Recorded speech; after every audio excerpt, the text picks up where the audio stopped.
සහෝදරය අපි මේ ලෝකේ නොදන්න පුංචිම පුංචි එක දෙයක් තියෙනවා. ඒ තමයි කාන්තාවන් ගොඩක් මාසයි ලස්සනට ඇඳලා ඉන්නේ. මේ කාන්තාව කොච්චර ලස්සන වුණත් කවදාවත් එයාට ගැළපෙන්නේ නැතුව කොයි වෙලාවකවත් හම්බුන්නේ නැහැ. එයා හැමදාම යන්නේ තැනින් එයාව රිජෙක්ට් කරනවා. එයා ගොඩක් කැමති තිබුණේ ලස්සනට ඇඳලා ඉන්න. හැබැයි එයා අඳින එයාට සෙට් වෙන්නේ නැහැ. දවසක් කොහොම යනකොට එයාට අමුතුම ෂොප් එකක් හම්බ වෙනවා. ඒ ෂොප් එකට ගියාට පස්සේ එයාට දැනෙන දේ තමයි මම මොකද්ද මෙතනින් අඳින්නේ කියලා. බලන ඇඳුම ලස්සන. එයාගේ හිතේනවා ඒක ඇඳුමකට. හරිද? එයාකට ගොඩාක් ආසයි.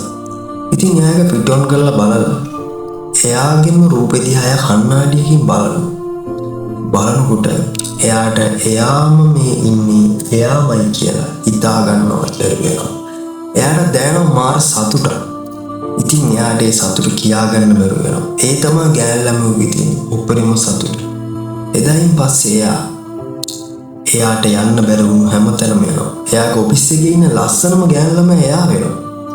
පාරේ ඉන්න කොල්ල පව එයා දිහා අමුතුවෙන් බැලුවා. ඉතින් ගෑල්ලමකට දෙන්න පුළුවන් උපරිම තැන දෙන්න. ඒක පිරිමිගෙක් වශයෙන් ඔයා කරන්න ඕන දෙයක්. ඉතින් මේ ආයතනය තමයි බ්ලූ ඕරා කියන ආයතනය.